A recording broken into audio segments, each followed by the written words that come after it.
It is now, I've got 11:07, to call the meeting of the Strategic Housing Finance Corporation to order. Could we get a roll call, please? President Wilmer Roberts, Present.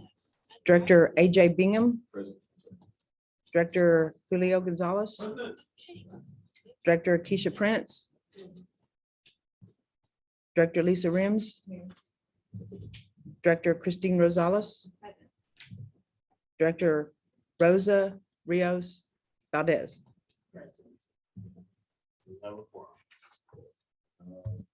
Item 2 is any citizens communication. Where's your mouse? Let me see.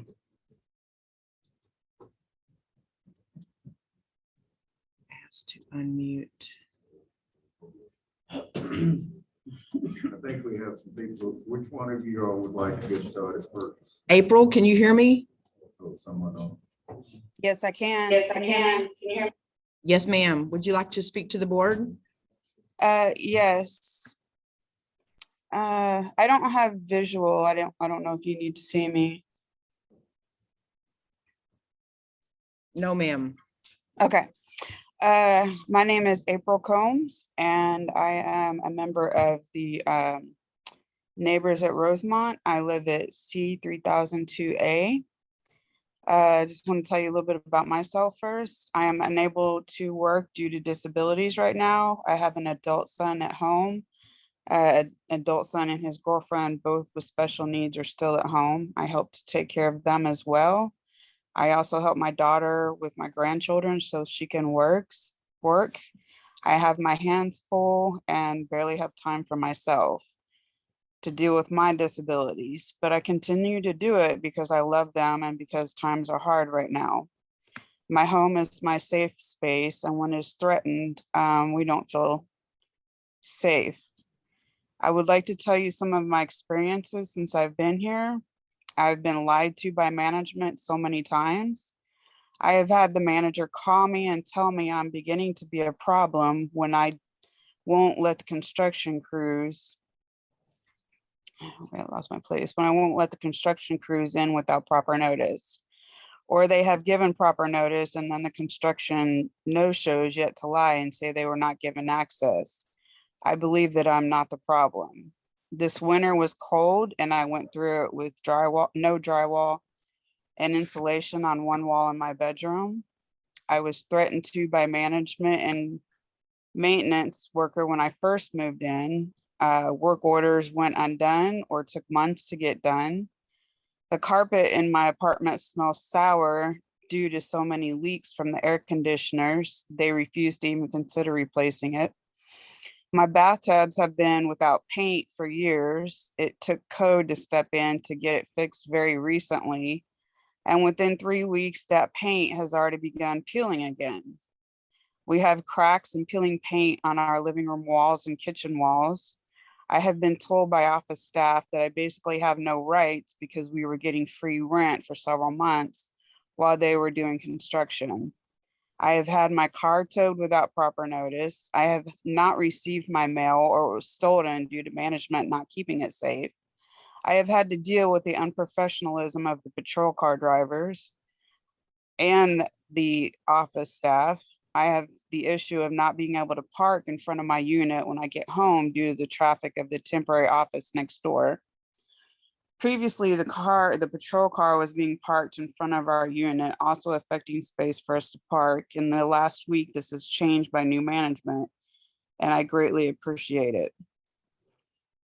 What I would like to see is for the office to move back to its original space that was created for office management and staff to be professional at all times, to be respected, for all work orders to continue to be done timely, for the apartments to be updated, painting, carpeting, flooring, etc., because we deserve to have a decent place to live. Also, proper and timely bug extermination. We've had previous bug extermination that absolutely did nothing or there were no shows. I think with everything that's going on in the world, as humanity, we would be more compassionate, and unfortunately that is rare nowadays. I love this little slice of heaven back here away from all the chaos. Low-income people shouldn't have to deal with these problems. We deserve respect too.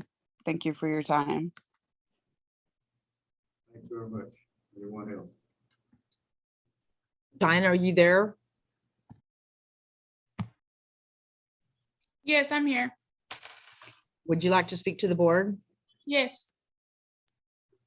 Okay, go Um, ahead.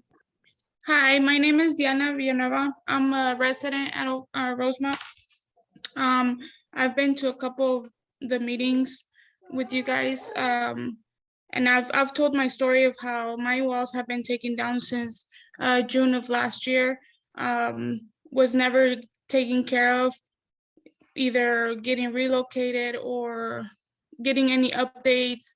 I would go to the office and ask the previous staff members, super rude and everything. Now that there's new management and Jeremy stepped in, I have gotten updates. They've told me my apartment should be done by April 15, which I hope that's not another broken promise. I do appreciate that Jeremy's keeping me updated on everything. They have come out to look at my apartment, take pictures. So for me, that makes me feel like they're actually trying to get things done. But like I said, I hope it's not just a promise and they end up not doing it. I guess, well, I'll just have to wait till April 15 and see if it's actually done. But for now, it seems to be getting a little bit better. Jeremy has, gone to meetings with us, the residents, one of them. So like I said, as long as, they continue working and trying to get things fixed, that would be greatly appreciated from everybody. Thank you, that's all. Thank you. What else? Shoshana, are you there? Would you like to speak to the board? No, I don't. I'm just listening. I mean, if board members can everyone can speak up a little, it can be hard to hear on the Zoom feed, but thanks for providing the Zoom so folks like me can watch from afar. Is this better, Susanna?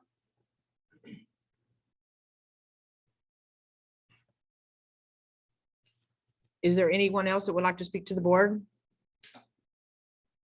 Anyone here want to speak to the board? Yes. My name is Kiana Dole. Can you come up front there to get closer to the mic, please?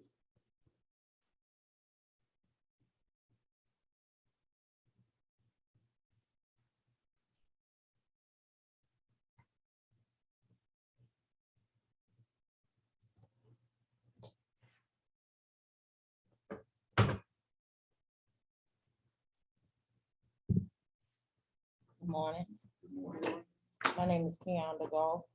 I'm part of the tenants at Rosemont. I live at 2706 Collins Creek Drive, apartment B, with my mother, Linda Dole, who is 77 years old and elderly woman with a lot of health issues.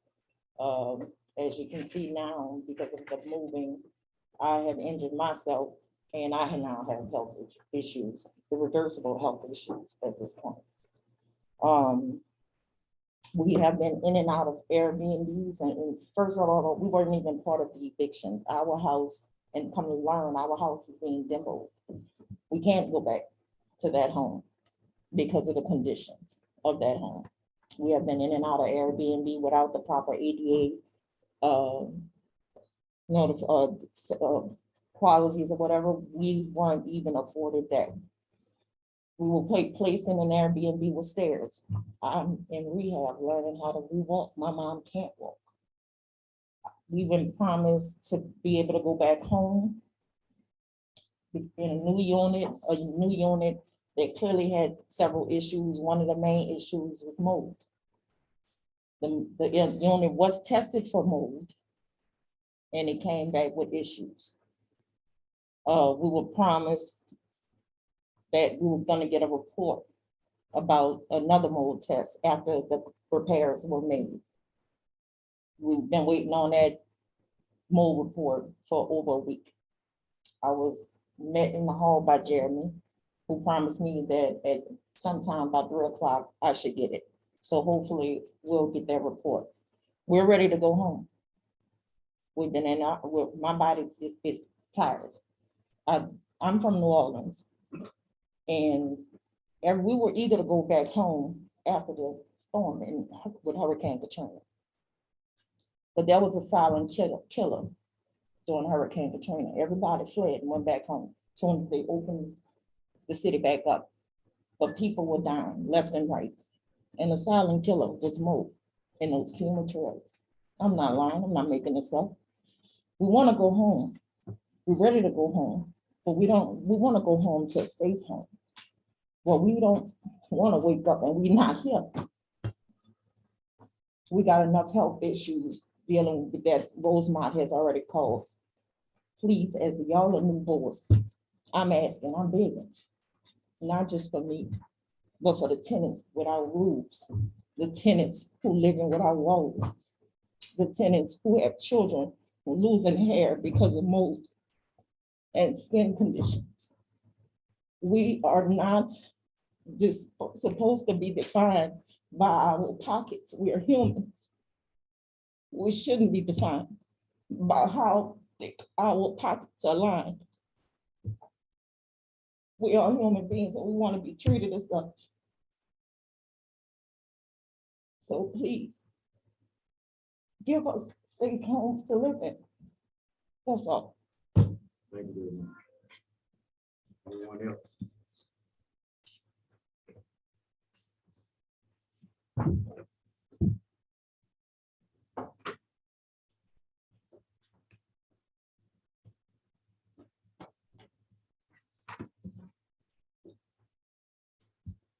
Good morning. My name is Gabby Garcia. I'm an organizer with FASTA, and I've been working with the neighbors at Rosemont Tenant Association for several months now. Yesterday, I emailed you all a list of priority issues that was put together by the tenants at Rosemont and a timeline of events. And I know it's a lot of stuff, but I hope that you'll take the time to look through it so that you can see everything that's transpired at Rosemont so that we do not allow history to repeat itself. And the tenants really hope to work with you all to find solutions and to mend their community. And they want you to know that when they're testifying here, it's not just so that they can complain or air their grievances or even just tell their story. They're coming to you, that list of priorities has solutions. They know what they want. They've known since the beginning. They were asking the previous board for these things and it fell on deaf ears. And so we're hoping that that doesn't happen again and that you all implement the solutions that they need and work with them to make this right. And so I want to use the rest of my time to read the testimony of somebody who couldn't be here today. She's a Spanish speaker, but I'm going to read it in English. My name is Esperanza Gonzalez. I live at Rosemont and I'm a member of the Neighbors at Rosemont Tenants Association. My family was relocated to hotels and temporary apartments. In November, the relocation company called me to schedule a walkthrough so we can move back in. I accepted the appointment, but was shocked when I got there because no one from FASTA or the Tenants Association was there with me. I assumed they would be there and I felt alone because the relocation specialist told me that if I saw something wrong or I didn't like something, that Rosemont didn't have to fix it and that basically I was refusing my apartment and they would stop paying for my hotel and they wouldn't pay for movers or storage any longer. They told me I needed to sign a form accepting the unit as it was. I felt that my back was against the wall. I didn't have a choice other than to accept the unit or my family wouldn't have a place to live. I felt hopeless. After being out of our home for months, I was moving back into an apartment that was even worse than when we left. As soon as we moved back in, there were problems. It was infested with rats. There was a sewage leak outside every day. The repairs that they made started coming undone. And even now, I don't feel like I'm back home. I haven't finished unpacking or setting up my furniture because I feel that at any moment they're going to tell us to leave again. I can't settle in. There are also other problems that worry me. I filled out the reapplication and certification papers twice already, and I still don't have a copy of my lease. I went to the office last week to ask, and the new staff gave me the same paperwork again. It was all in English, and I told them I couldn't understand it. They said the office wouldn't be helping Spanish speakers fill out these forms anymore because they were too busy. So I took the paperwork and I talked to one of my neighbors and they said that if I just filled it out 2 months ago, I shouldn't have to do it again. I took it back to the office. And they said that they would find the other one, but I'm afraid to lose it again and then say that we can't live here anymore. I'm sharing my story so that you know what happened to us and the problems we still have. We didn't ask to be put in this situation, and we're only asking for fairness and a safe place to live. Thank you. Any other?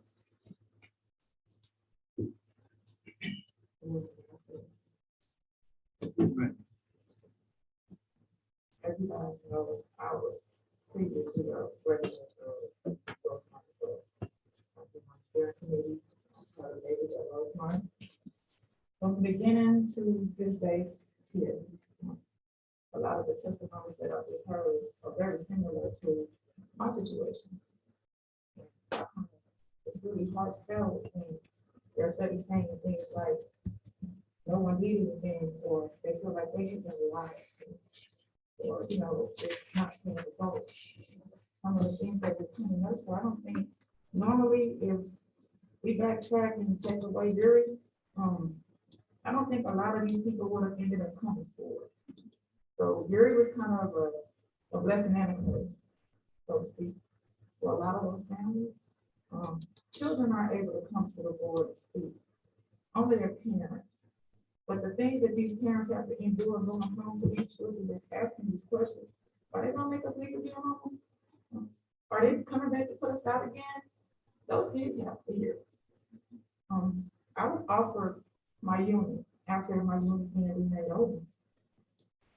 After my unit tested positive for mold, there wasn't a test to retest once everything was done. To tell me, hey, it's safe for you to move back.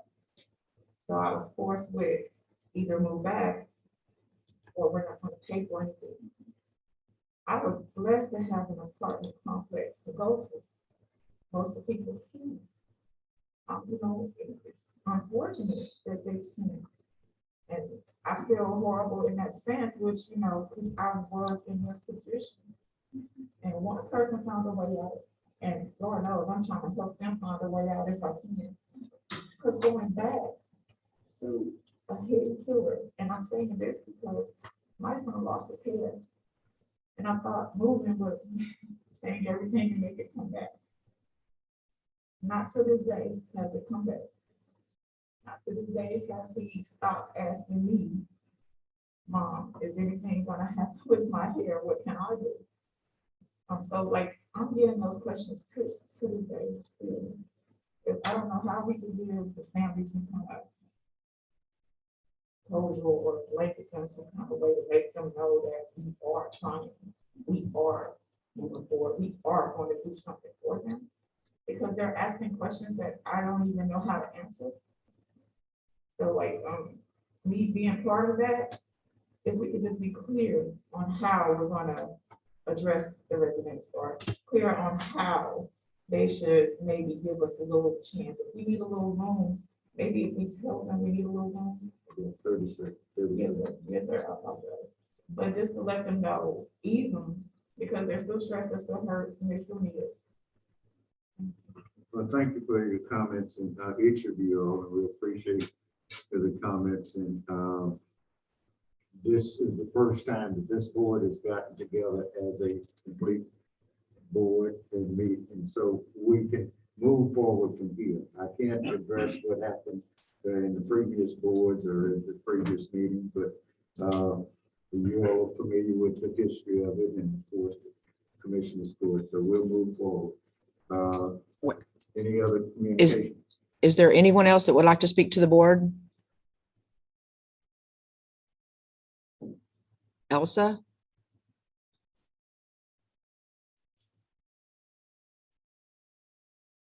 Okay, well, we are now, this quick section of the agenda is closed. And item 3 is the consent agenda, which is the minutes for the last 3 meetings. There, I entertain a motion to approve the minutes. I need to approve. There, second. It's been approved properly second. All those in favor say aye. Aye. Any opposed? Hearing none, the minutes are adopted. Okay, we're at the point now, we're electing officers. entertain nominations from the floor. Anyone that want to be president.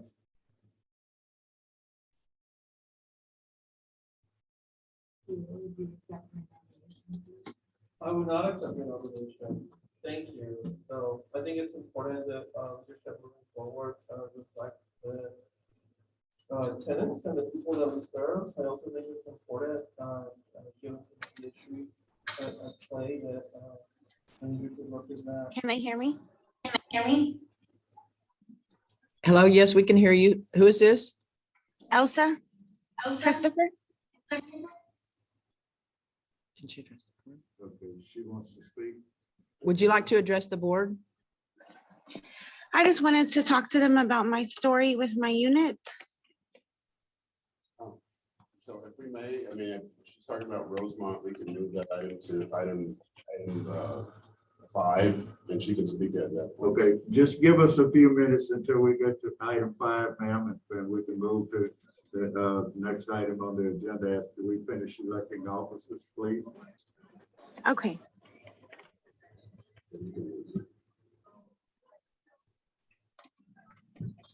Anyone, any nomination for president?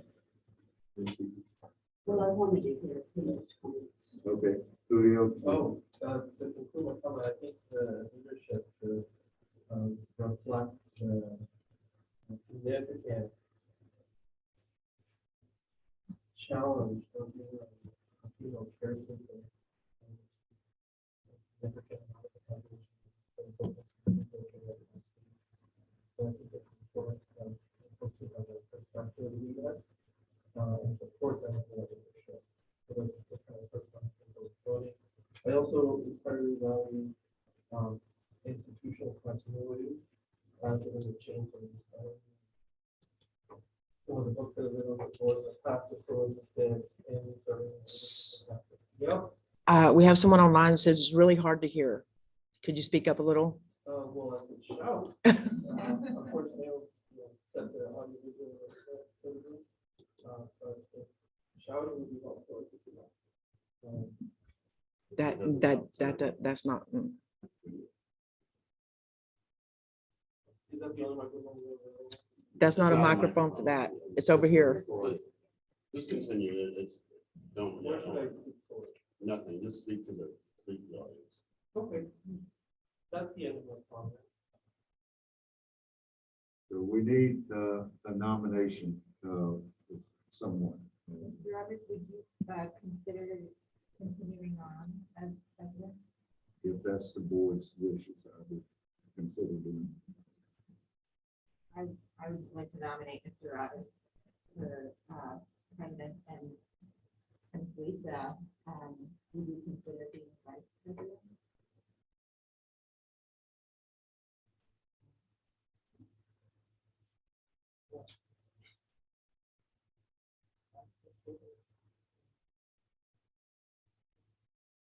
Any other nominations?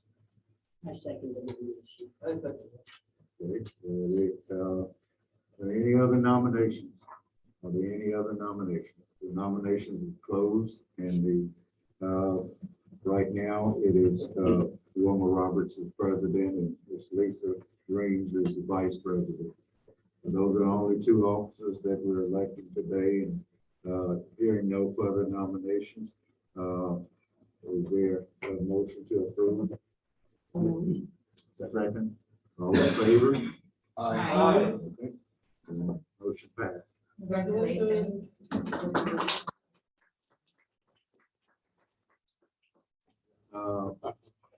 Item 5 is Rosemont at Oak Valley update, and since we missed this lady, who was it? Is she still there? Miss Elsie? Okay, ask her to come on. And Elsa, are you there? Yes. You can address the board now. Can they hear me? Yeah. Yes, ma'am.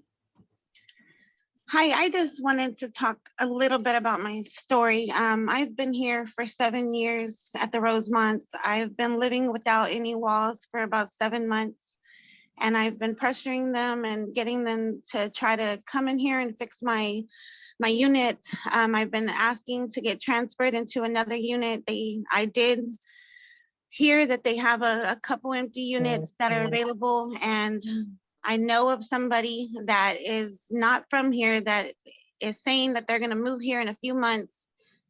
And they're saying that they already got the deposit and everything down. And they're telling us that they're not moving any new tenants in here until all of us are getting fixed. And if our units are damaged enough, they said that they're going to transfer us, and they told us that they will not be moving any more tenants, anybody new in here until our stuff is fixed. So I'm trying to figure out, why are they telling us that they're not going to be moving anybody new in here? And it took me a long time to get them to come in here and even look at my apartment. And I finally got somebody to come in here and finally look at it.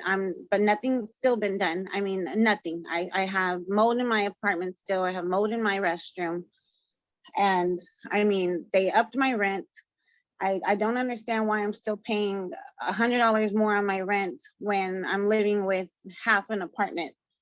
And I mean, it's just, I'm just trying to figure out what's going to happen from here on out. This is my first time coming on here, so I'm really just trying to let y'all know what's going on with my unit. And I mean, it's just really getting stressful with me and my kids. I mean, I've had to cancel, I have lupus, so I've had to cancel a couple of my chemo infusions because I've been sick because of whatever I'm breathing in here. I've had multiple tests, multiple COVID tests, all kinds of different tests, and the doctors can't figure out anything else. They know I've explained to them what's going on here, and the only thing they can think of is I'm breathing in mold, and that's what's making me sick. And I mean, I haven't even been able to reschedule another chemo infusion because I can't get better, and my immune system's just getting weaker and weaker. And I mean, I just don't know how much longer I can wait before my apartment's gonna get fixed and I can start getting back into doing my regular routine chemo. I mean, I just really wanted to let y'all know what's going on in my situation. Thank you very much. We appreciate you bringing this to the board. Okay, first item under A. Mr. Chairman, Yes, ma'am. I just want to comment on some of what I've heard from my residents, and they're very simple. They want respect. They want us to acknowledge that they would have a good day. They want security. They want health and safety. All of these are things that we can achieve together. And I really want to encourage that it's not a us and them. It is that we are going to work together. There are no easy solutions. There really aren't. But if we work together, I pledge to honor and respect you. And I thank you for coming. Any other comments? Okay, can we get the updates, Rosemont? Patrick, who's giving that? Sure. So, Mr. President, so what our attempt to do here was to try to sort of break it into pieces, I mean, as it relates to Rosemont. So we'll start with basically an updated overview from our new regional manager with Capstone, Jeremy Bristol.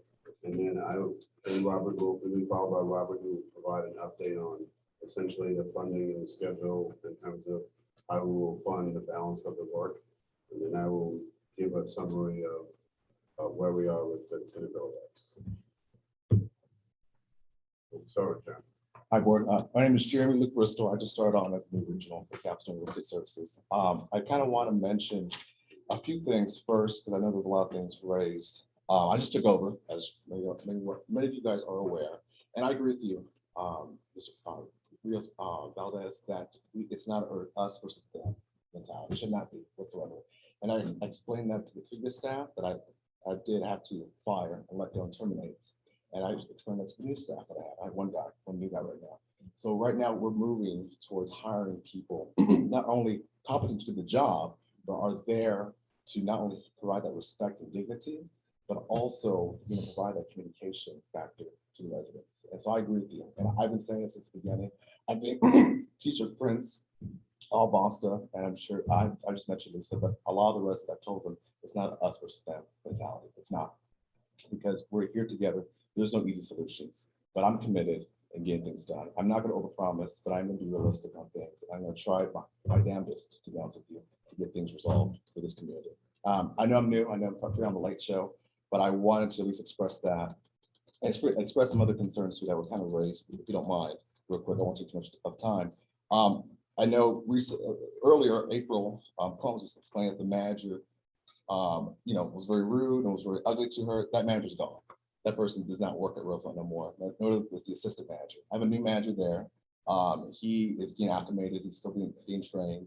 There's some things that he's still learning. Of course, the history of Rosemont, but all the managers previous to him are gone. And we have one new manager, and we're working on a second assistant manager for him as well, and a leasing agent. So we're having all new staff over there. For maintenance, we're also looking to the maintenance department to make sure we are not only responding to work orders in a timely manner, but it's tracked more easily through our system that we have on site, and that communication is there to the residents and writing back on maintenance. Now, I do want to also talk about the patrol. I think that was kind of mentioned. I fired the patrol company.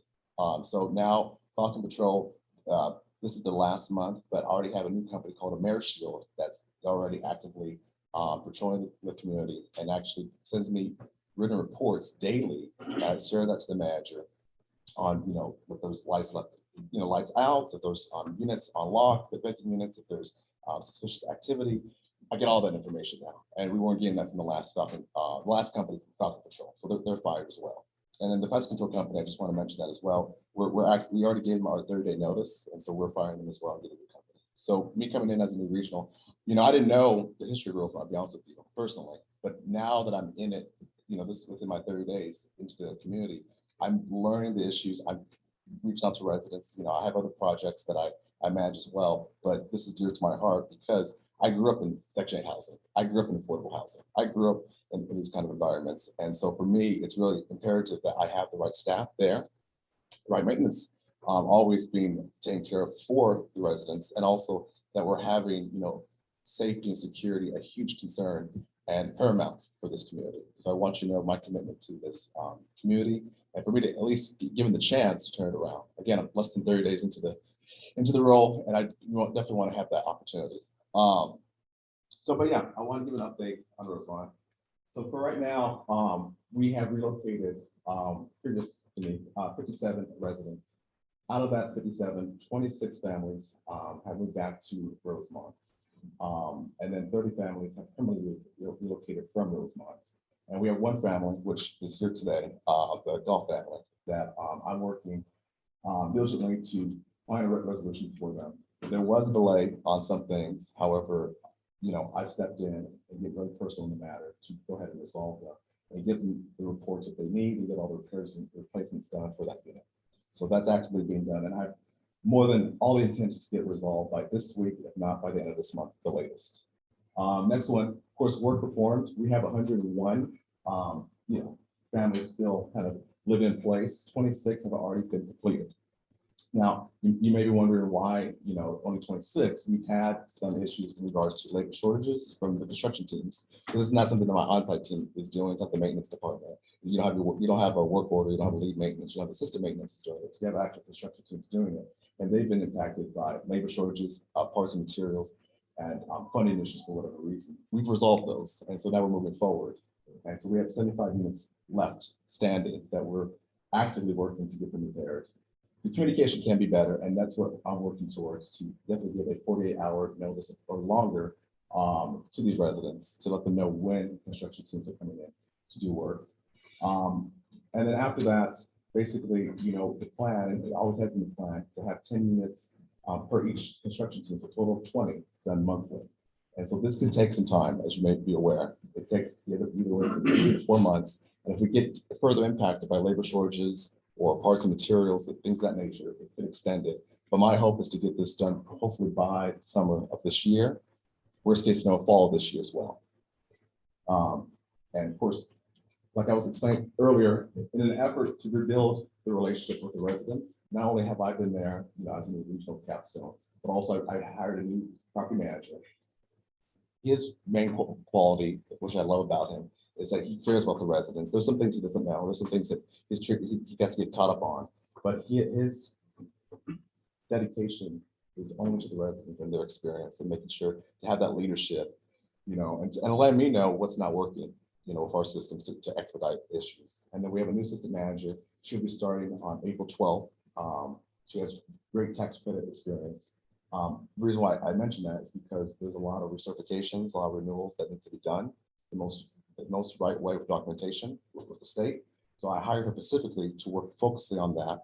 And of course, the manager, his name's David, just so everyone is aware, so I'll reference his name going forward. David is the leadership and boots on the ground, walking units, telling me what's working, what's not working. And he's been instrumental in telling me that, things have to change. And I've been making those changes, with his involvement and with me being on the ground more and more. So in addition to these new employees, we want to bring not only the experience, the temperament, and also the eagerness to turn over a new leaf here at Rosemont. I know it's been a long time coming. I'm just coming into it. But if you give me your confidence, and I'm sure you guys will, and that trust, I will turn around Rosemont, and I'll work my damnedest. I may not have all the solutions. I don't know everything, but I know that I'll work my hardest to get solutions and get things done for that community, for the residents as well. I made a PowerPoint. I don't know if we were able to get that real quick. And then recommended action on the front. Here's the PowerPoint. All right, so Rosemont Oak Valley, I kind of made this a quick PowerPoint just so everyone can see it, some visuals. So like I was explaining before, we have 26 families that we're happy to get that, very unfortunate. Besides currently away from Rosemont, one family left, which is all family, which we working to get their resolution done. That's for this week, working for them this month. 57 families overall, but temporary family.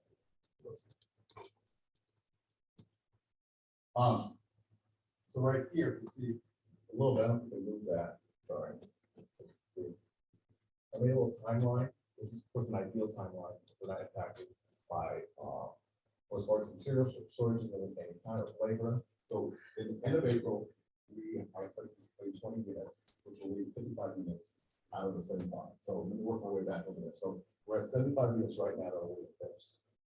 And that 75, once we're completed in April, 55 will be remaining. From then, the end of May, we're expecting to have more 20 completed, at least 35 units remaining. End of June, we're expecting, of course, more 20 units being completed, 15 units remaining, and then of course, end of July, 30 units remaining. An ideal scenario, so long as we're not impacted by any shortages of the measure.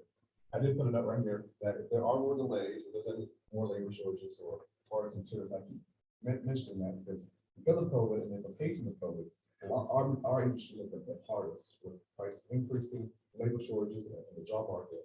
Not saying that we're experiencing that now, but the ideal situation is to do this timeline. But however, we want to caveat that it could be extended well beyond July. I know some people in this group may not want to hear that, but that could happen in the realistic. So this is the ideal timeline that we want to do and have been doing or going to do for those times. Next slide. So I just gave an overview, just so all the numbers make sense. So 57 families were relocated, 101 living place residents. We have 122 vacant apartments. So, altogether, Rosemont is a 280 unit community. So if you do the math, it's 280 units, and that's where we're at for Rosemont. And the game plan I outlined is what we're working toward. I gave you guys my personal number, of course, my work email. I like that better than my personal email, but this is my personal number. I'm available to everybody. I'll be honest with you, it's a challenging role, especially coming into this role. And, but I'm committed in getting things done, with action moved, and getting better communication with residents. So that's why I'm giving out my personal number. You call or text me. And I know Keisha's called and texted late in the morning, at night, early in the morning, I'm there. You know, whoever wants to talk to me, I'll talk to you. If I can't speak to you at that moment, I'll get back to you the next hour. But I've always believed to get back to people at least before the end of the day. That's always good business practice for me. I just wanted to give you guys my contact information. And I want to also express as well that, you know, a lot of the residents that spoke today, I haven't personally met them, but whenever I can, definitely by today, I want to meet with all of them and communicate to them that there are repairs they're already on the schedule to be worked on. And on Monday, I already spoke to my construction team to go ahead and get all this done or started by Monday. So Monday is the day that we're getting a lot of the work done. We have a list, and that list we're working on for April, May, June, and July. And we're just pending, of course, like I was saying, labor shortage, if there's any labor shortages, but also funding issues of any kind. And we already received those bids, sent them off to the needed people, and we're getting the money in for the construction to get started. So this on Monday, we're hoping to have a lot of work started for these residents. Any questions for me? How are you and your team meeting, or how frequently are you meeting with the residents on the session? So I have told the residents, sorry, I'm being a little tongue tied right now. I met with them last month. I've committed to them that I'm happy to meet with them every 2 weeks. They told me that they want to meet monthly. They said it was too much for me to meet with them 2 weeks, so they want to meet with me monthly. So I'm happy to meet with them every week if I need to, but I'm always available. But to answer your question, it's every month now that I meet with the residents. And have you shared with them the schedule that you're proposing? Not yet. Not this prior point, because you know, we created for the board meeting today, but this will be sent out to that council as well. Potential question, so yes, we will send that out. I have a question. Just listening to some of the residents, it really did seem like some of the situations were more dire.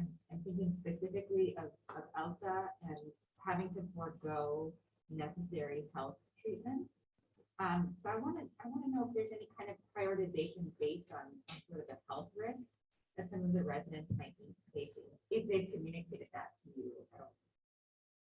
For Elsa, she came by the office, I believe, the other day, and I was there working on something with David, getting him trained up. She asked me if she wanted to be transferred. I told her that if you send me the communication via email, I will work on that transfer for her. So if a resident is asking for a transfer, I just need to know in writing, and I'm happy to work that out. When she said someone walked the unit, I'm the one that walked the unit. I'm the one that took pictures. I'm the one that went in there. And so she's gonna actually get work started this week, next week as well. But she did ask for a transfer, and I told her that I'm happy to do that. I just need that communication in writing so we can start the procedure and the right process. Okay. So to answer your question, I just knew about hers, but anyone else's that doesn't have that, if anyone else that has that situation, I'm working. I need to know so I can work and find those units. So for Elsa's case, I haven't found a unit for her. For other people that want other units, I just need to walk them and find the right units for them, because we have some units that just need some work done. I haven't had, no one's told me about those residents. The only person that reached out to me was Elsa, and I told her, send me that communication, and I'll work on it for her. Yeah. Jeremy, can you address Shoshana's question up there? Yeah, so my staff started calling earlier this week. However, I told David that we need to send a written notification by the end of today. So by the end of today, going towards tomorrow, everyone should get a notification on this for April. So when you say everyone, you're saying the first. So for April, Yeah. for April, yeah, first 20, and- correct. And forgive me, my mouth is a little dry, so I'm like speaking a lot, so forgive me for a little tongue tied. Any other questions? Any other concerns? Yes, sir. Mr. Russell, thank you for coming. Thank you. So I just want to clarify something. 20 units per month, Yes, sir. you feel relatively certain we're going to keep that pace into August.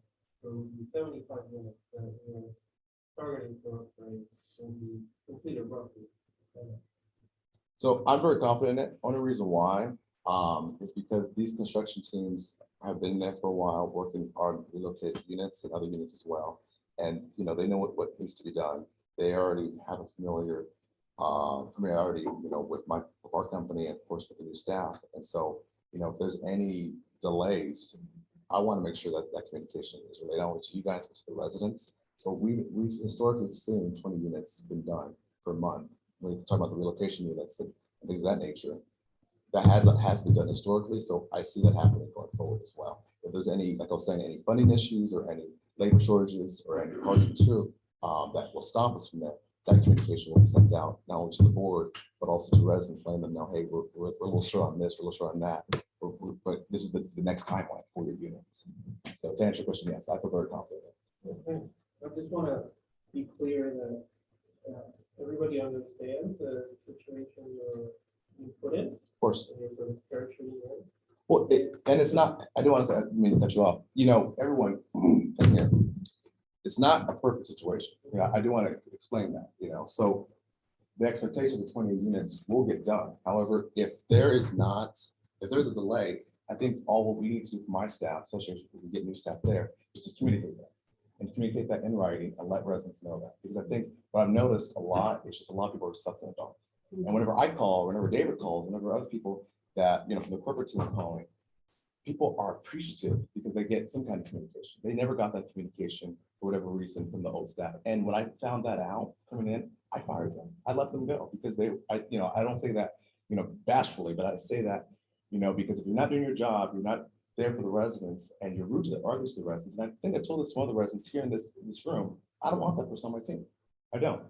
You know, that person, people on my team need to have the same commitment that I have to this job, to this career, to this home, really, and to this community.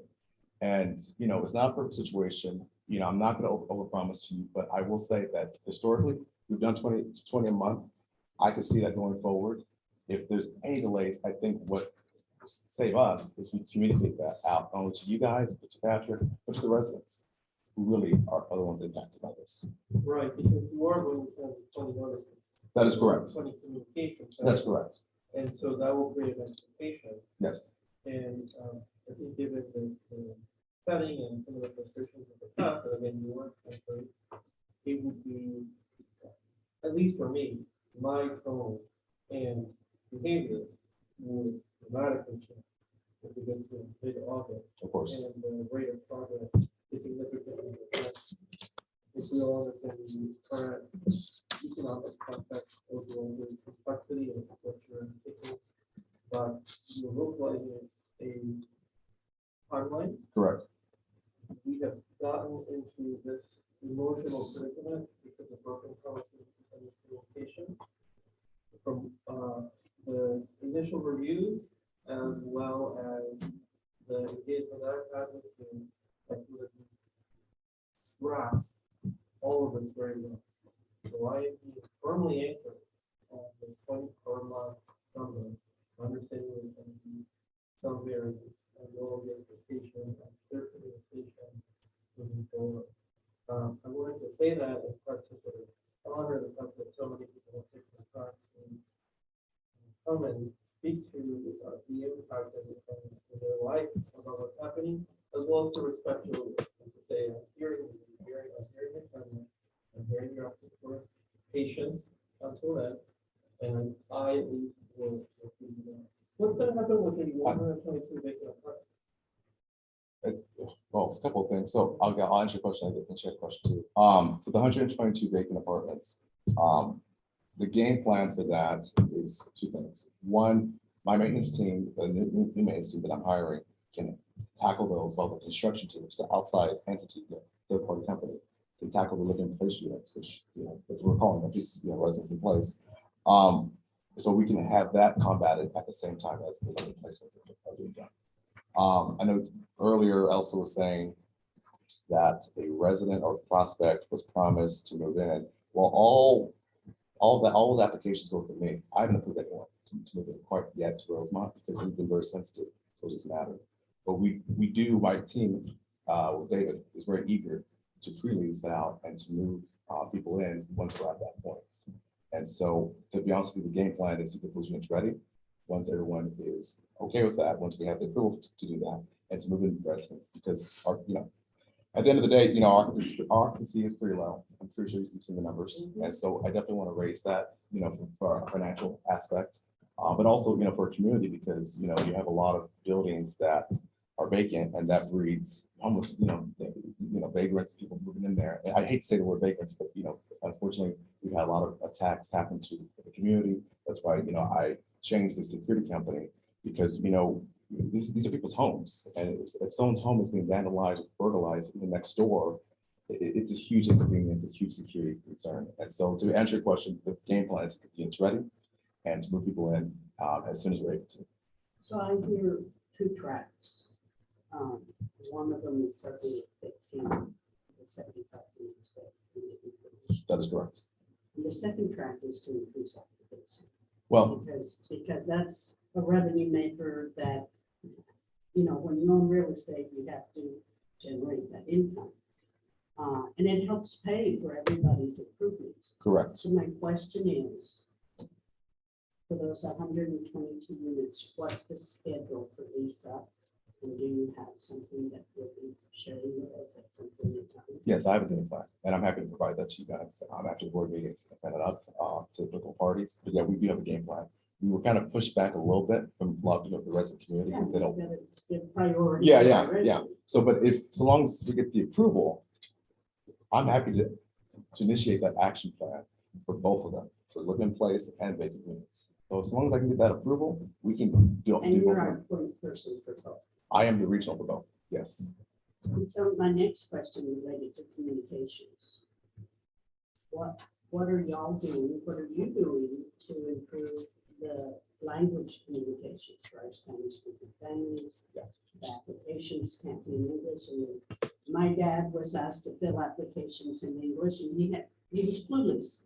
But, so, yeah. When he was asked to fill out the applications. Yeah. So I just want to mention on a personal note, my mom's from Juarez, Mexico. So, I'm bilingual to a sense. She knows more than I do, of course. But everyone, and this is not a prerequisite, but we've kind of preferred it in our candidates is to hire someone who's bilingual. So David's bilingual, the new assistant manager is bilingual, the leasing agent who's going to come in, who we're filling candidates, we want them to be bilingual. A lot of the documentation that's in English, David's working to translate it to a Spanish version. We do have, I think one family that is not Spanish speaking is a different language, so we're trying to find out a way to also translate to them as well. So I hold that very, very dearly because I see both sides of that community, and honestly, everyone that's in that office, I mean, we will hire anyone who qualifies with within our qualifications, but we do prefer someone who's bilingual, so it helps that communication barrier. If that makes sense. Yeah, Does that answer your thank question? you. Yeah. Yes, sir. Who signs off on the person? What is the process? Okay. By which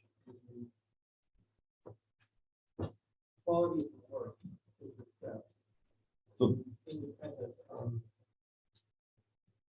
yeah, so previous, yeah, to answer your question, previous to me, it was the previous on-site team. Once I came in, I found, that's very troublesome. So going forward, all the approvals have to go through. So I do the quality checks before a vendor can get paid.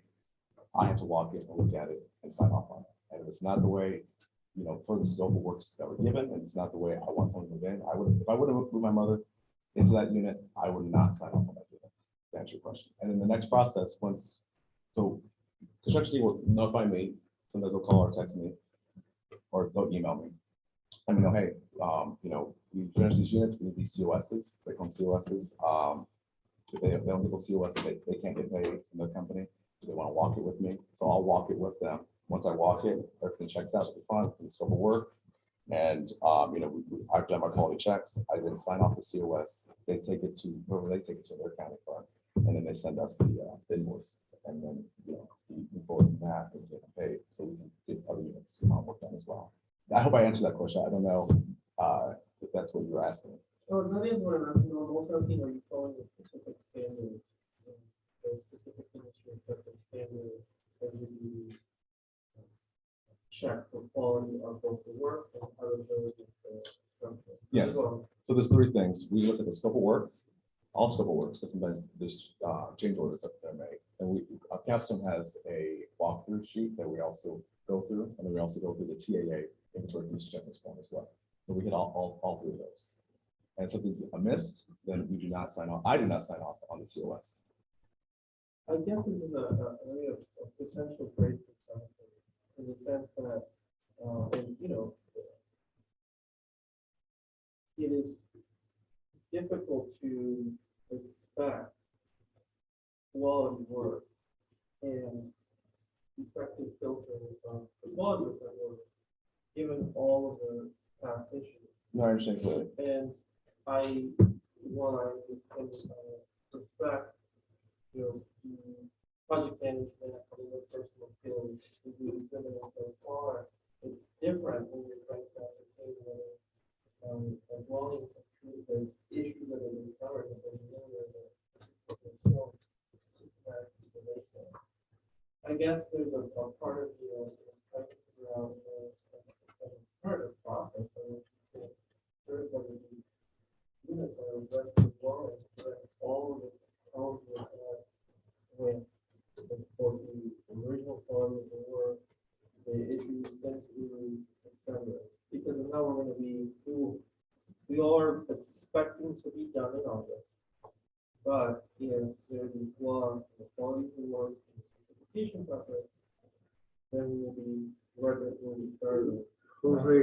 Jose, let me, we have a real estate committee and we've got staff here. So I understand your concerns and I want to hear all of those concerns. And I think some of the stuff, he's indicated that he's only. Can you address that, or are we just gonna make a note, maybe contact her or whatever?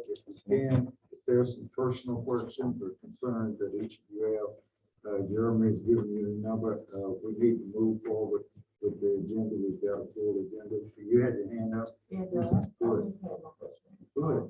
Any of those units be tested for mold, or if it's under suspicion, will there be any mold testing for any of the units that were under suspicion? I believe that was already done previous to me, and so those reports were already available to us. And so going back to Julio's, I was gonna say your last name, I'm sorry, but I don't want to mess that up. To Julio's point, part of the scope of work is those tests that were already made and making sure that per those reports and recommendations, they were done in that scope of work. And so if it's not done, to answer his question first, then we don't sign off on the COS. I just want to answer that. And please feel free to call or text or email me. I'm happy to talk offline. And then to answer your question, because those reports are already made, you know, we're going off of those reports already. But however, I will say that depending upon the situation, we're open to rectifying and find a resolution for each of those units to make sure that all of it is fully completed and remediated as well. If that makes sense. Meaning, so if a family comes in and they're asking for that, and we don't have those reports, then you know we'll make the solution determination there. Of course, talk to the applicable parties for the approval process. Hope that makes sense. I mean, I can't blanket it and say yes, yes, yes, yes, yes. When really, there's so many. You know, I don't want to be yes man, but there's so many things done previous to me, reports and screenings and testing, that I don't want to forget about those reports and definitely use that as a resource going forward, which has been done for a scope of work.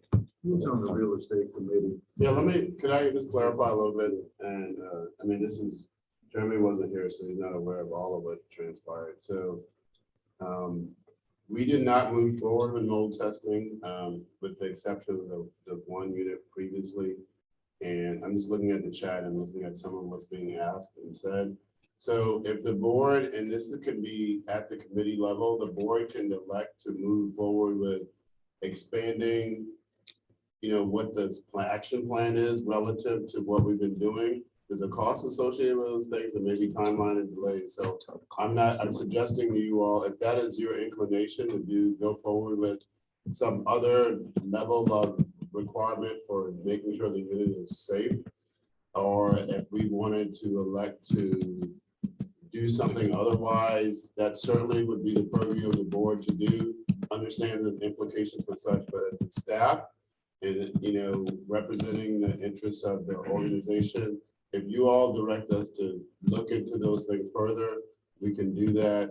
We'll start with the committee and we can move forward with recommendations about what we think we might want to do outside of what we've done previously. Let me say that, because I don't want to start going into what's not done, you know, you're saying That's that's my relying, point. you know, that sort of thing. So if the board is inclined to do something beyond what typically has been done, we can discuss those things and we'll take action accordingly. That was my point. Yes, sir. Who's on the real estate committee? Identify. Yes, those there are three members people. of the real estate committee and they can raise their hands. Okay, okay. So the three of you all can take on a lot of these questions. Yes, sir. And bring it back before to the full board and address those issues. But that's where this should begin. And you know, I hate to. I'm trying to move the meeting forward because it is now 12:05, and we want to get through the rest of the agenda. But we appreciate all those comments and all your concerns, and some of the stuff, as Jeremy is pointing out, there was issues with the previous staff there that we're trying to. And Jeremy has seemed to have rectified some of that, and there's some history there. Patrick has all of that history. And if you have questions, I would suggest you direct that to him. And if I can help in any way, because there are some history that, you know, things that we have to work through. Okay. Julio, you would circulate your questions to the board, just so the committee or the committee now. Did y'all appoint a chair? No. Okay, well. You can always send items to the staff. And Oh, yeah. make sure we. Yeah, just we have some for this, we can. That's correct. So, Yeah, that way you take the three of them, that's Christina and Miss Rosa and AJ, okay?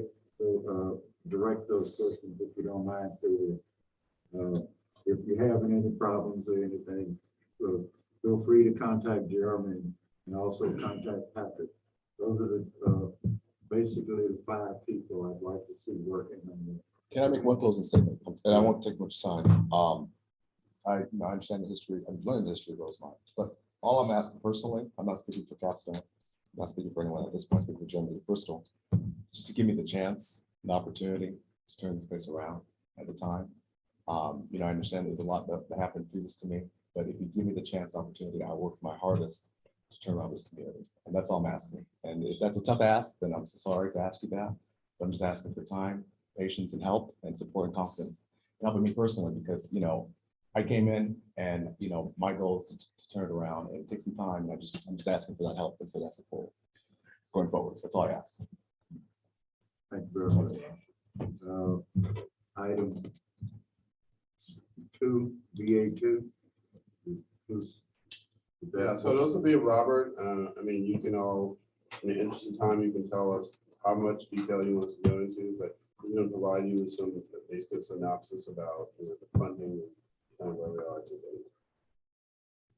Because I'm used to being brief, so I'll get those. So, you know, I've listed a number of bullet points because we had it in a real estate committee meeting. A lot of the questions were asked of what are our plans in the future for this property? What are we going to do? How are we going to fund the additional resources? And kind of wondered, and I put the first one there, and I don't like to put the first one. It just basically says, stop making debt service payments and allow the lender to foreclose. Do I really think that's much of an option? No, but it is an option. And, you know, so again, I don't think it's a good option, but it is an option. To seek to borrow additional funds, and I know that was a question that was raised. I think we're to the point now that we've gone back to the bondholder and asked for an additional $2 million. I think we're precluded from borrowing any more money because we have so many liens against the property that we would have to put that in escrow with the title company, and it would be prohibitive. So that's not really a solution. The next thing, which makes the most sense, is we're going to continue to fund the repairs that out of pocket. And I have already gotten the board to approve up to $3 million. And we've been kind of using that as a contingency. So as we receive insurance funds and we receive the $2 million, we reimburse ourselves and then we go back out and advance the money. So at no time through this process do we ever slow the delay. Contractors were getting paid, et cetera, not fully, obviously, because we've got some liens at this point, but enough to keep the work progressing. So that's what we're going to do, and we are continuing to do that. The next thing for a long term, the ideal solution is to go ahead and make an application with the bond review board and do bonds in 4%. We actually did that last year. However, the lottery, the bingo ball we got, I believe was 184, which was way down the list. So that wasn't plausible. So we're going to do it again this year.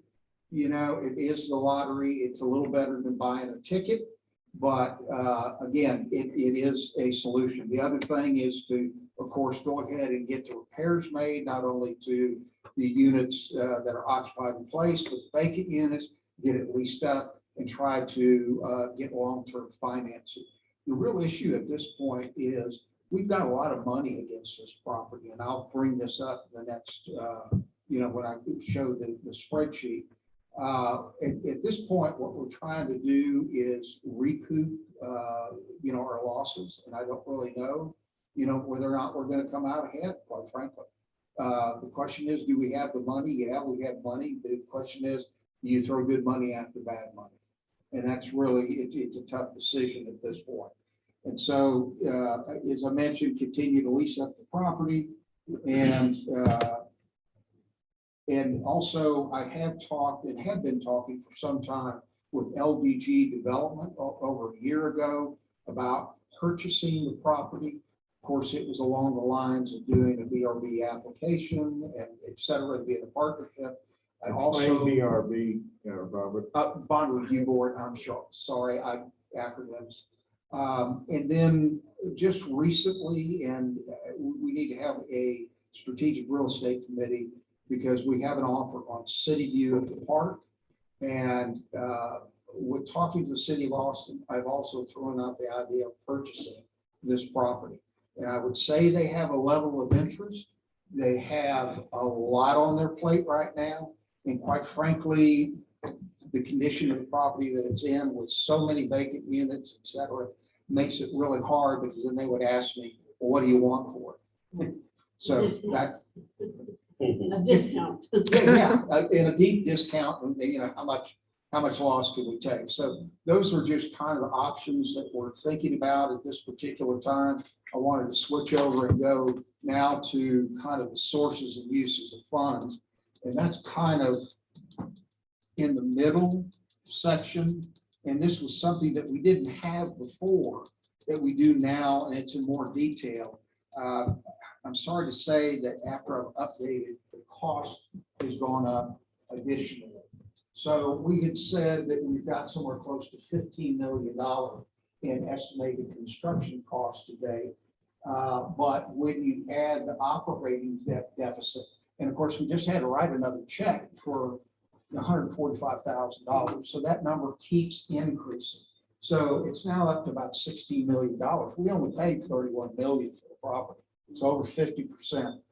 The other side is really a guess because the estimated insurance proceeds, although I'd love for them to pay that total $16 million, that is just a gut feel what I think we'll receive in insurance proceeds out of this, which is going to leave us, the $6 million that we're going to have to try to recoup. Now, we're going to work on trying to cut some of those costs as far as a build out.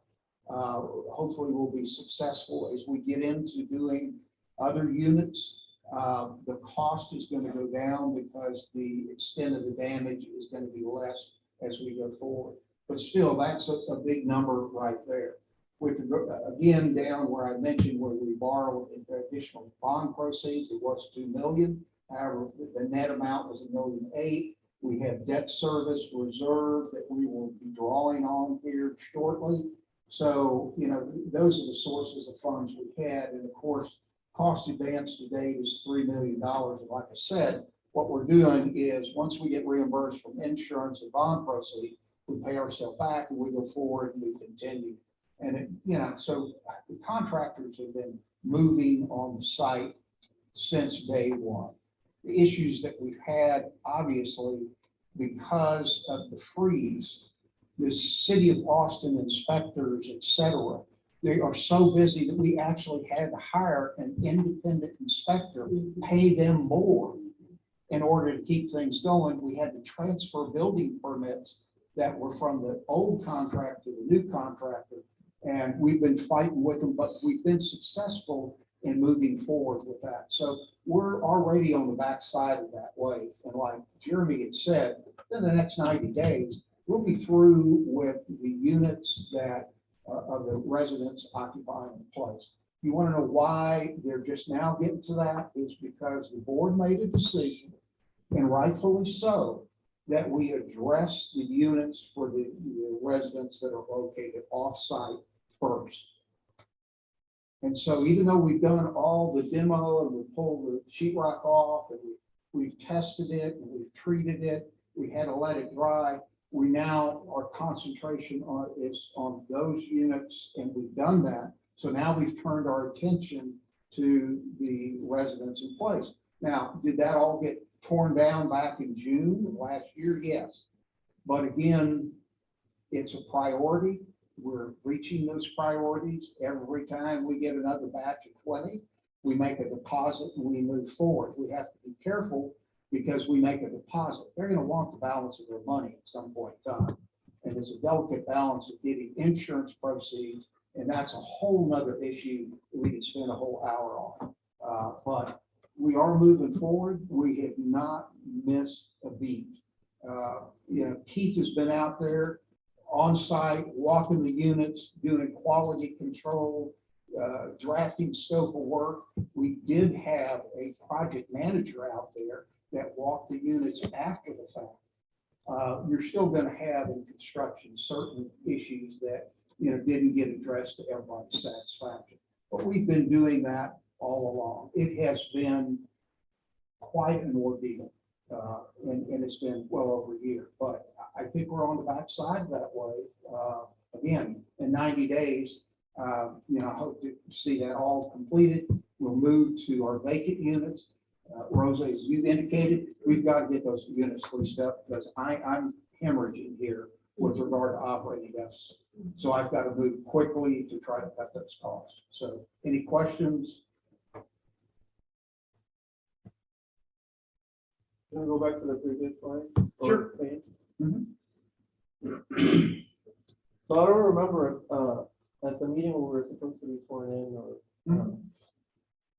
total estimated construction cost to date.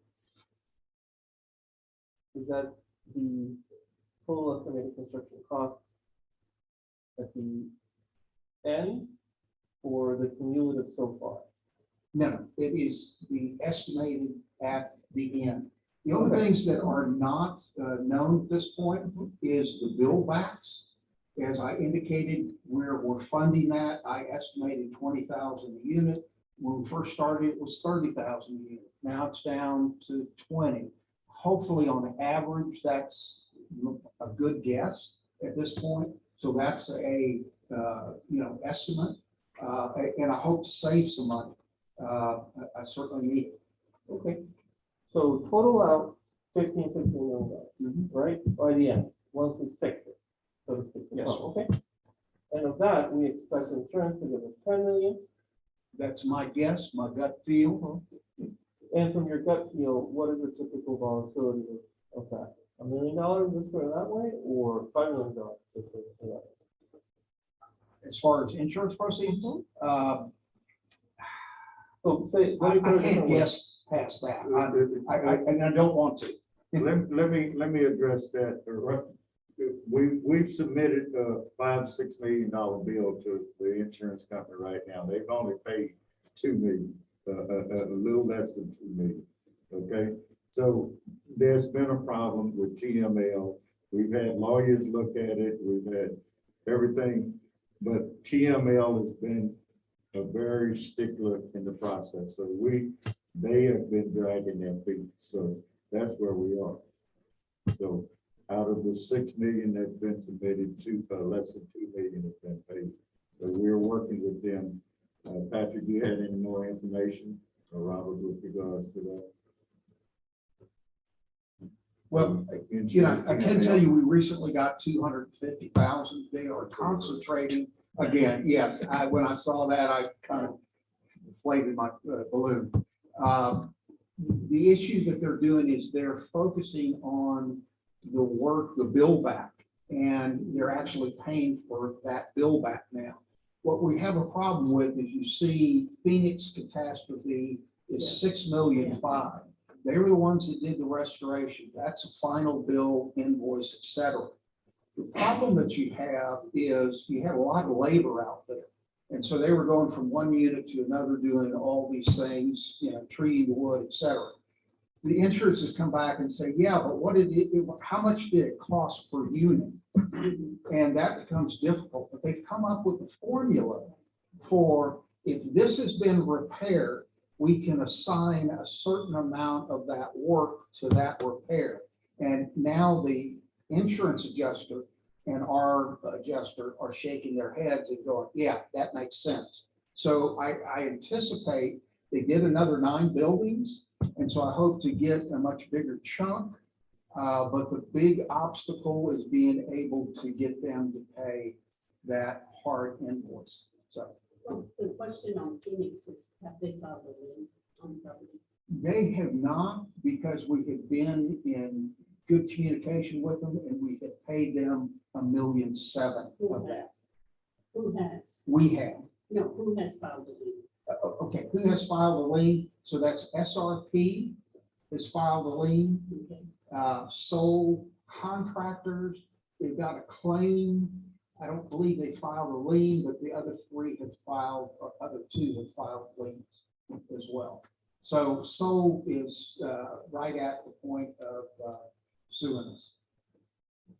So at this point, we need to, if we get some money, that's probably where we need to focus in on paying those liens. And actually, I don't recommend doing that. Okay. I'm gonna save my money and get the job Exactly. finished, Exactly. and then I'm gonna go back to them Exactly. and Well, that's really. But and the key is, negotiate. you know, Okay. I'm just saying, you know, we still have 2 tracks. One is to manage and fix and repair everything we need to for our residents, but we've got to lease up. We have to lease up. Without that lease income, we can't pay the monthly mortgage payment. We can't pay our Absolutely. security staff. We And it's- can't pay all of the administration that goes on in running properties. So, you know, we as board members have to be very clear that there's 2 tracks and we have to monitor both, and the lease up is critical to this property. Absolutely. So your real estate committee is gonna be busy. Well, I want to thank staff because, you know, that was one of my first questions on the sources and uses and, you know, outstanding, you know, capital that's out there. And what I'm hearing is that even though we're using internal funds from the organization, the commitment is there to keep that project going and remediate our residents based on that schedule that we heard earlier. Is that going to work? Do we have the funds to take care of all of those 20? I've got approval up to $3 million based upon what I've got coming in and juggling money. If not, I'll come back. But I'm trying to keep it right at that 3 million level to, you know, and hopefully as insurance proceeds come in, and et cetera.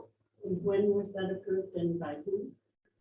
It was approved by strategic board, and we did it in increments of 200, 300, a million. We finally got to the point where before insurance came in and said, hey, go up to 3 million and let's. Incremental. Yes. Yeah. So that was done perhaps last year. About August was the 3 million.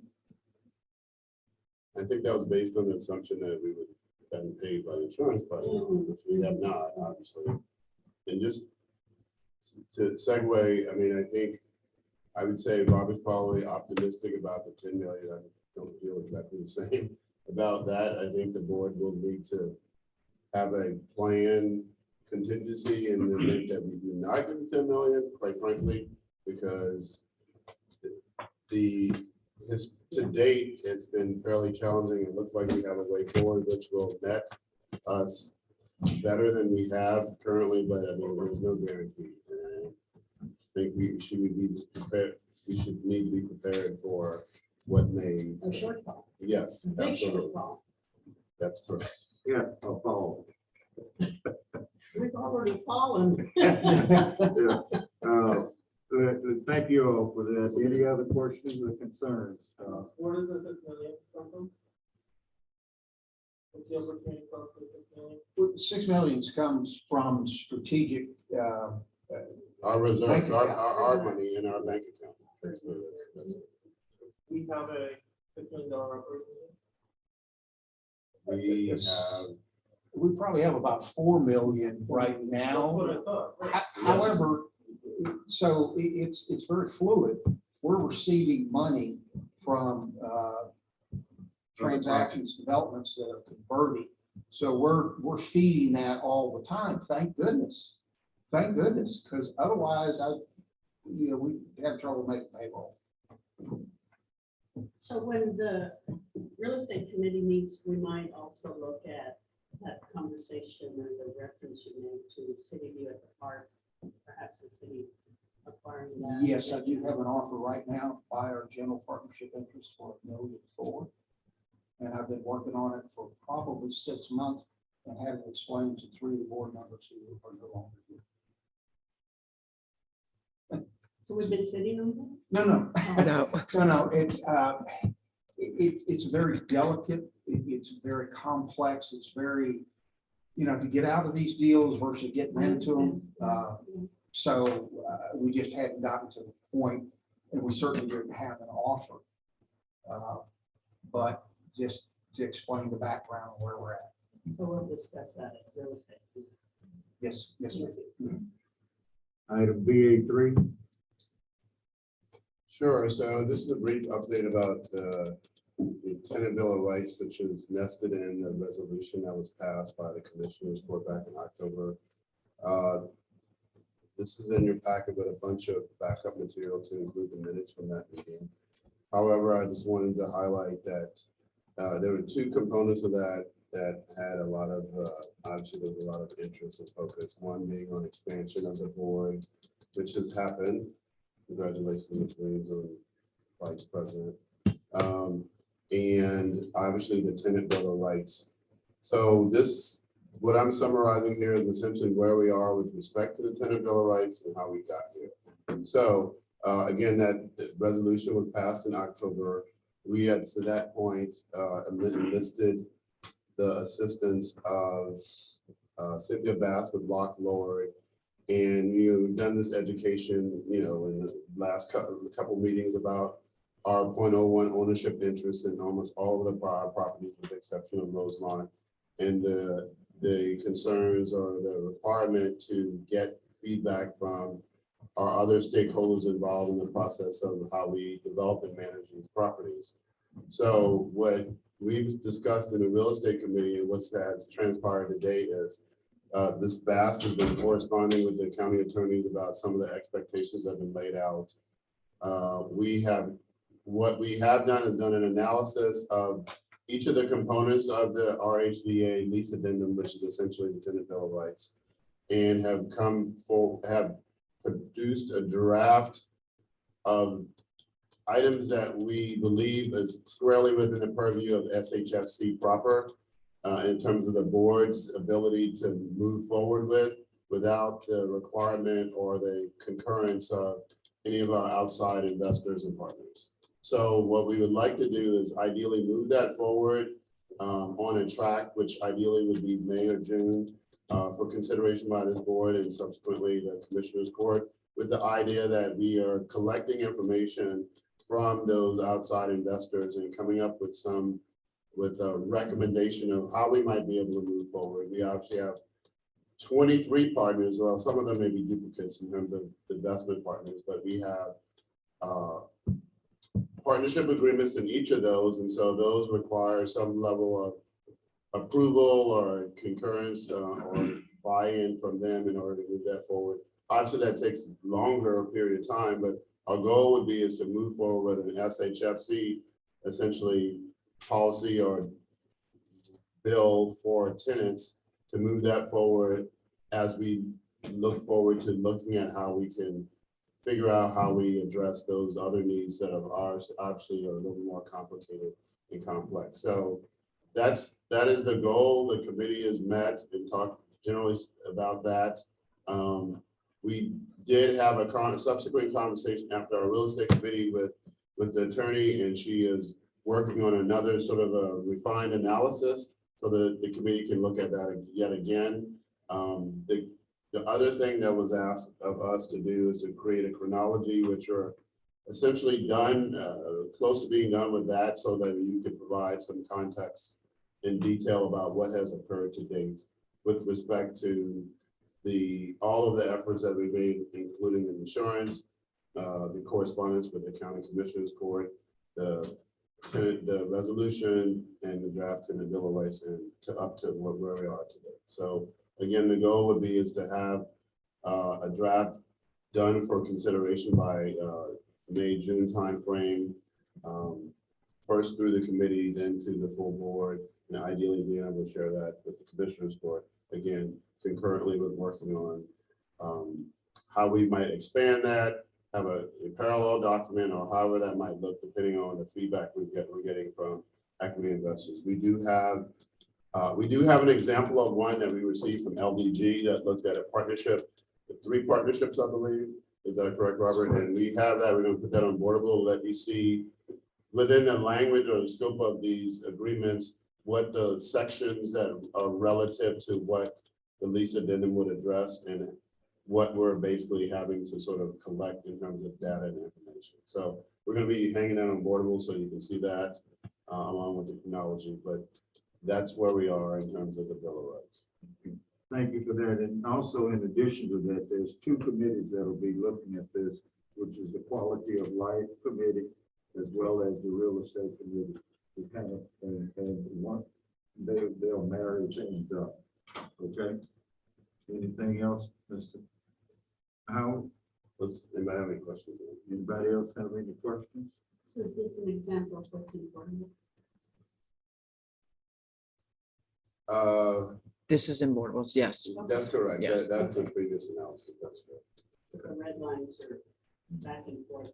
That is correct. We're refining that yet again, so look for another iteration. No, we're at item 6, the Executive Vice President's report.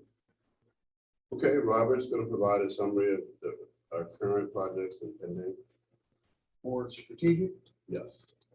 All right, I'm going to brief by exception. The existing portfolio that we have is stabilized and done rather well, given COVID, the moratorium on evictions. We're on average probably somewhere close to about 95%. That's something that Keith Hoffpower keeps track of as an asset manager. So we did have some damage with our existing units. However, they have been repaired and released. I did want to point out something to the new board members is we also had Cambridge Villas, which is a 208 unit apartment senior complex in Pflugerville, who suffered $6 million worth of damage. And quite frankly, when we had the freeze, that was our primary focus because we had our phones ringing off the wall. The mayor was involved, et cetera. I can say, with some success that those repairs have been made. We're 95% occupied. Everybody is happy and smiling, but it wasn't that way during the freeze. And I expect this to happen with Rosemont as well. It's a process you have to go through, and it's arduous, but we will get through it. So with the existing portfolio, we're doing fine. We had 10 under construction. We now have 3 that have converted. We have another 7 that are getting close to converting. And obviously, when we convert, that's when we receive a large chunk of money, which is helpful for the cash flow coming into strategic. So I did tell you that we do not have any new transactions in front of us with strategic because the bond 4% is not a viable program right now. And I'm certainly concerned about it, and it will affect us in a couple of years, just not right now. So, any questions? Any questions? Finance? Good afternoon. So I believe Commissioner Valdez requested the last fiscal year and financials. So what's included in the board packet is last fiscal year, December 31st financials for Strategic Finance Housing Corporation. It has the balance sheet, income statements, and also a breakdown of the revenues by partnership. On the subsequent page is the financials for this current fiscal year, 2022. And really the financials for strategic is very simple because there's only the developer fee and administrative expenses and a contribution to HATC for its operating, for its overhead. So it's quite straightforward, and I also have the breakdown of the revenues that we have that's been paid to us through January and February by the different partnerships.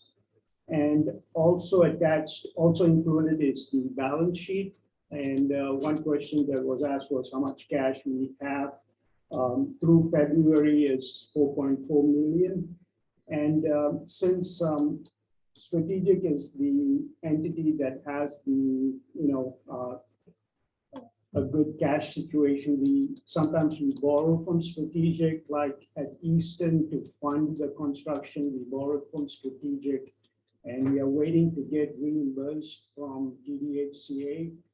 We got a loan, a forgivable loan for 2 million, and Keith is in the process of getting those funds. And once we get those funds, we will reimburse Strategic because we have to borrow, and we have borrowed 1.3. So as soon as we get that money, Strategic will get reimbursed. And same with the, we also had to fund all the tenant relocation for Rosemont. It's supposed to be paid by the Travis County. We have about 1.2 million to collect for them to pay us. They haven't paid us, so once they reimburse us, Strategic will get reimbursed. So all this information is included in the board packet. And, that's all I had. If you don't have any questions. One other thing, since we have so many properties, how are they doing on the debt service, with the exception of Rosemont? That's not something I look at.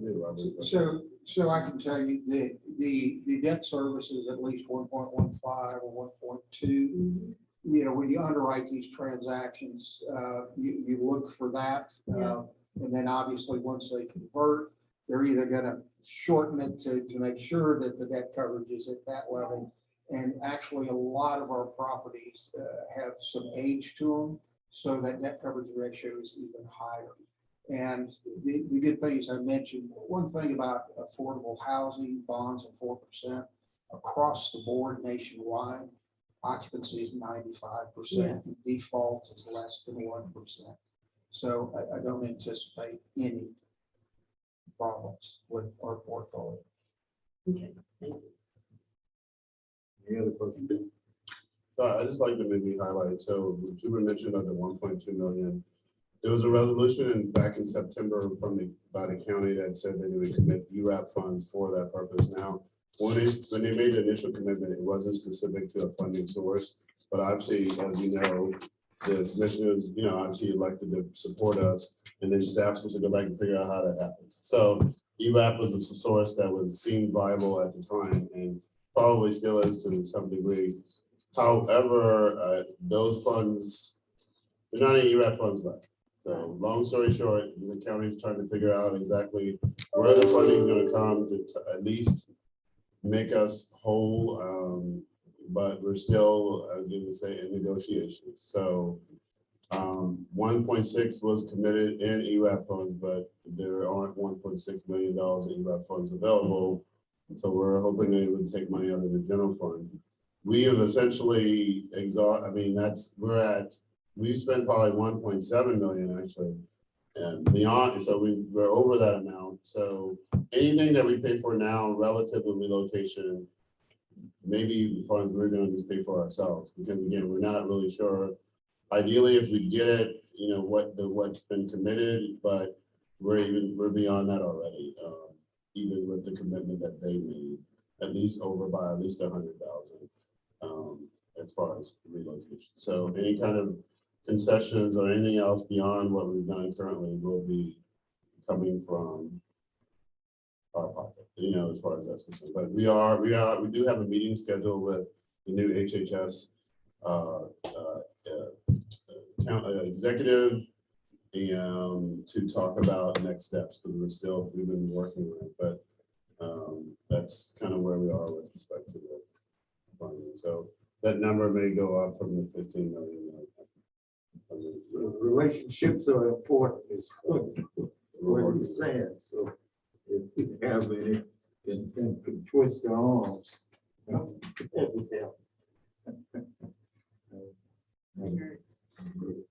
So anything else? If not, we're at item 7, new unfinished business. So I'm going to mention that there was discussion about having a real estate committee meeting to talk about city view at the park, potentially maybe a lease up plan or strategy, potentially with concessions, maybe third-party testing at Rosemont and the like, in addition to obviously following life committee about material bill of rights. So having said that, we'll go ahead and schedule meetings soon for both of those committees, if there's not anything else. And if you could in the future. Oh, yeah, how does membership on the committee determine? So many of the things that I'm interested in are going to the real estate committee, and I don't know. So the chair or acting chair appointed the committee member, so he can, that's in within his purview, the president. So they have a defined framework in terms of what they address, but the chair is, or the president is the one who appoints the committees. Yeah. And as per the bylaw, so you can. At that time, I don't know where you were or when that was. I don't remember when it was. Was it last month? At the very first meeting, there was I remember very clearly. The very first meeting, we announced these committees and the membership. But you can only appoint 3 people to the committee without having to have them posted and have a forum. So it was limited to the 3 individuals. That also. You can always attend, but you need to notify staff at least 5 days in ahead of time so they can promote post the meeting. Okay. And if you want to participate. Yeah. Well, it's regrettable that I didn't get a chance to express myself. Well, maybe somebody wants to switch committees. No, that's unnecessary. I'm just making note of it.